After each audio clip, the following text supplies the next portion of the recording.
Okay, so if you were gone from class today, we accomplished, I think, these three things. We reviewed a little bit about exponential and logarithmic functions. We'll do that here in a moment.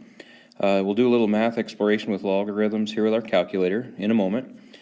And then from that math exploration, hopefully we can develop some rules about condensing and expanding logarithms, and that'll mean more here as we get there. So hopefully, if you were gone today, you can review this and be caught up with us again come Monday. Okay, so to review real briefly here, let's try and find the asymptote that exists with this exponential function. The asymptote would be a horizontal asymptote because all exponential functions have a horizontal asymptote. So the asymptote is y equals, and it's going to be how we move a horizontal line is we move it up and down, so it's controlled by the number on the end here. So y equals -4 is where the horizontal asymptote is. Okay, we have a couple different ways we mentioned today that you can remember this. Somebody thought of the word exponential last year, and they thought of horses, and they thought of equestrian, and the reason that they thought that would be helpful in remembering this type of asymptote is because if you look right here, it says hay. Horses like hay, I guess. So I don't know if that's beneficial to you or not. It is something somebody used last year to remember that exponential functions have a horizontal asymptote. Okay? Now, that really sets the stage. Having a horizontal asymptote sets the stage to knowing the rest of these questions, because a horizontal line, if it's at -4 here, does not get in the way of the graph when thinking about the word domain from left to right. So that graph is going to do something like this. Well, the domain then is from -infinity to infinity. Okay?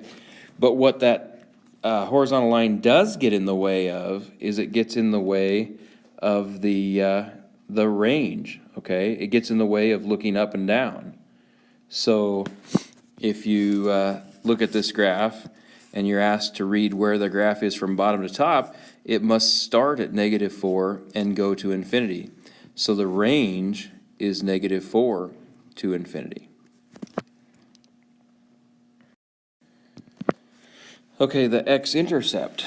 Let's find the x-intercept by letting y be 0 and seeing what happens.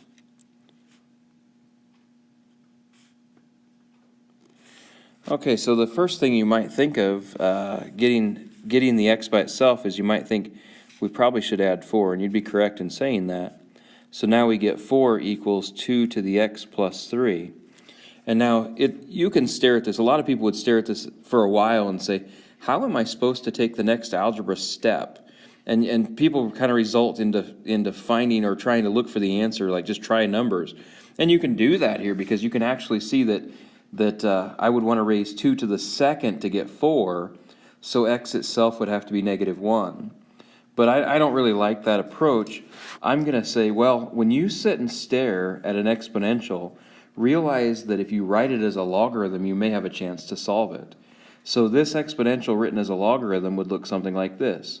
Log with a base of 2 of 4 equals the exponent that we were trying to get, x plus 3. So log base 2 of 4, this part right here, is just going to have an answer of 2, because what do you raise 2 to get 4? It's 2. Okay? And then we could simply subtract 3 and find out that x must be a -1 in order to get that. So the x-intercept is the point where we have x is -1 and we let y be 0. So that point on this problem. Now the y-intercept you find by letting x be 0. Okay, so let's copy that down here. The y-intercept would be y equals 2 to the 0 plus 3 minus 4. So it would be 2 to the third, which is 8, minus 4, which is 4. So the y-intercept will be at 0, 4. That could also be confirmed off of your calculator, but that's the algebra behind it. Okay? Our next step is to go explore or review the same kind of principle with a logarithm problem instead of an exponential. Okay, so if we actually know things about exponential functions, we actually really already know things about logarithmic functions because they are said to be inverses of each other. So the opposite of what we knew before is what we now know, okay? So let's look at the asymptote for this logarithm problem. I know it's got a vertical asymptote. Okay, it's got a vertical asymptote. And that vertical asymptote is x equals, and we remember that a vertical line can be moved left and right, which happens inside parentheses. Remember what you find when you look at it left inside parentheses there is that it's opposite your intuition. So this vertical asymptote is happening at -2. Okay, now if I visually think about a vertical line back here at -2, and I have peeked at this and looked at this on the graph, and the graph does something to that effect, basically. Okay, so the graph is stopped by that vertical line. So the domain is from -2 to infinity.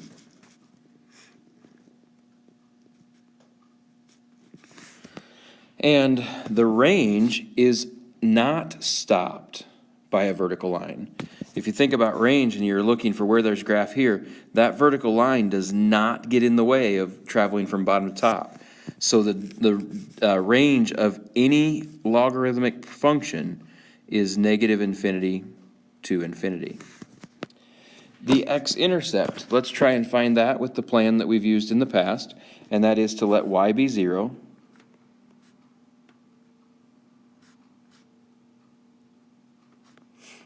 Okay, and then try and solve it. Just get the log part alone by subtracting 1. Okay, so it's -1 equals log base 2 of x plus 2. And then it's usually about here that people kind of stare at that and struggle as to what to do. And that's not uncommon, but if you're staring at a log problem wondering what to do, think about what undoes a log problem, and that is an exponential. So let's turn this log problem into an exponential, and we might have a solution. So the base is 2. The answer, or the exponent is -1, excuse me. The exponent is -1, and the answer we're trying to get is x plus 2. So let me move this up a little bit. So 2 to the -1st is 1 over 2 to the 1st, or in other words, just simply 1/2. 1/2 equals x plus 2 minus 2. We would probably be at -1.5 or -1.5. So the x-intercept happens at -1.5, comma 0. Okay. Now the y-intercept, you want to let x be 0. So if I look at the problem from up above, and I see that it's asking me to do y equals log base 2 of 0 plus 2 plus 1. Okay. Then we would want to minus the 1. Actually, we wouldn't want to minus the 1, excuse me. We would just want to evaluate this in our calculator. So log base 2 of 2, then plus 1. Remember, log base 2 of 2, you can use your calculator for that, but it's just asking you the question, what do you raise this base number of 2 to get it to be 2? So the answer for log base 2 of 2 is 1 plus 1. So y is 2. Okay, and so our y-intercept happens at x being 0 and y being 2. Now be a little aware, sometimes if these graphs are moved, like if this graph had been moved to the right, and there was an asymptote here and the graph went off to the right, realize that you can't get to the other side of that vertical asymptote to maybe even hit the y-axis. So if you're getting an error with your calculator, that isn't always a bad thing. It just means there isn't a y-intercept to be found.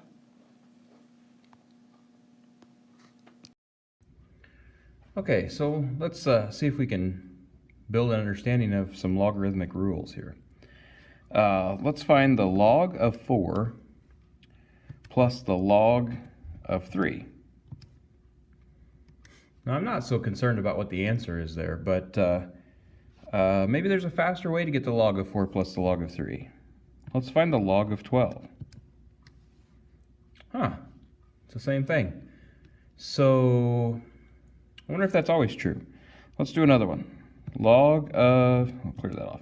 Log of 50 plus log of 20. Is that the same thing as the log of 1,000? Well, it sure is. So we have a rule here, or an exponent rule actually, but it applies to logarithms because logarithms really are exponents, that when logarithms are added, the same bases though, notice both times was base 10 log, okay? Same bases, logarithms are added. We can simplify that into a single logarithm whose arguments are multiplied, okay? Keep that in mind, and we'll clear that off, and we'll write some stuff down here in a minute, but let's try another one. Let's try the log of 50 minus the log of 10. Now, my exponent rules, what was I doing when I was subtracting the exponents in say, algebra? Oh yeah, it was the log of 50 divided by 10. So here we have another rule that says, basically, if you subtract logarithms with the same base, you can actually divide the arguments and make that a single logarithm. Okay? Now this last one is a little bit of a stretch. It's a little bit interesting, but I think we'll understand it here. Let's do log of 100 squared. And then let's do 2 times the log of 100. Okay, so is it the case, we'll do another problem to see, but is it the case where you can just simply bring the exponent down in front of a logarithm and multiply? Remember, your exponent rule in algebra was that exponents raised to exponents, we multiply. Well, if logarithms are exponents and we raise it to exponents, that's kind of what's going on here, so we're multiplying. Okay, so let's try another one. Log of 7 to the 5th should have the same answer as 5 times the log of 7. Okay? Well, let's go jot some notes down. Okay, so the first rule we looked at, let's say we have the log of A plus the log of B. We can combine those and call it the single logarithm of A times B.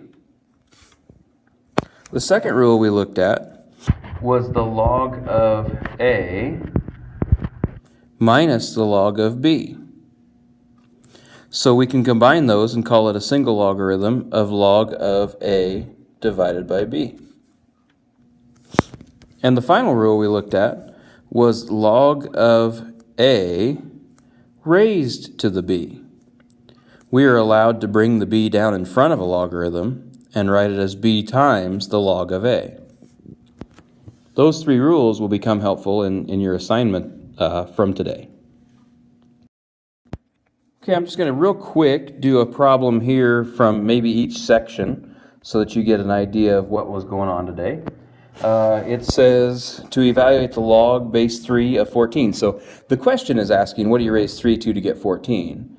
Well, in my mind, I'm thinking 3 squared is 9 and 3 cubed is 27, so it's somewhere between a 2 and a 3 is the answer. But simply, if you have log base, you'll go use log base and put the 3 in and the 14 in and push enter.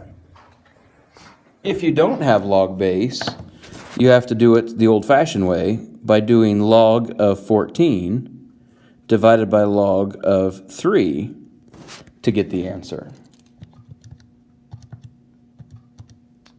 And the answer is somewhere between 2 and 3, so it's 2.402. Okay, here on number 5, it's very, very wordy directions to basically saying expand it. So write each of the following as a sum, difference, and or constant multiple of logarithms. Expand it using multiple logarithms. That's the key right there, multiple logarithms. So we're going to say the natural log of 3 plus the natural log of x.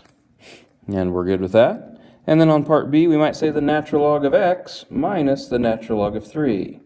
And perhaps on part C, we're allowed to just bring that 3 down, so we might see 3 times the natural log of x. Those are equivalents, okay? Equivalents, expanded form. Let's go to D, and we'll do that one quick, and then we'll move on.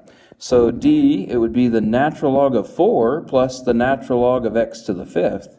But then we're allowed to bring that 5 down, and it would only be in front of the second one there, so it would be the natural log of 4 plus 5 natural log of x.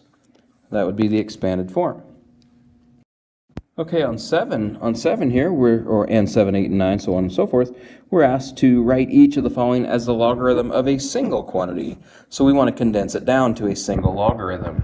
Well, when logarithms are added and they're exactly the same base, you use that logarithm with that base, so it's the natural log and 5x. So I'd want the natural log of 5x. Now on number 8, I'm allowed to put the 2 back up and the 3 back up. So my first step might be the natural log of 6 squared plus the natural log of x cubed. And now I can say, well, that's a 36 and that's an x cubed. So it would just be the natural log of 36x cubed. And that's condensed to a single logarithm.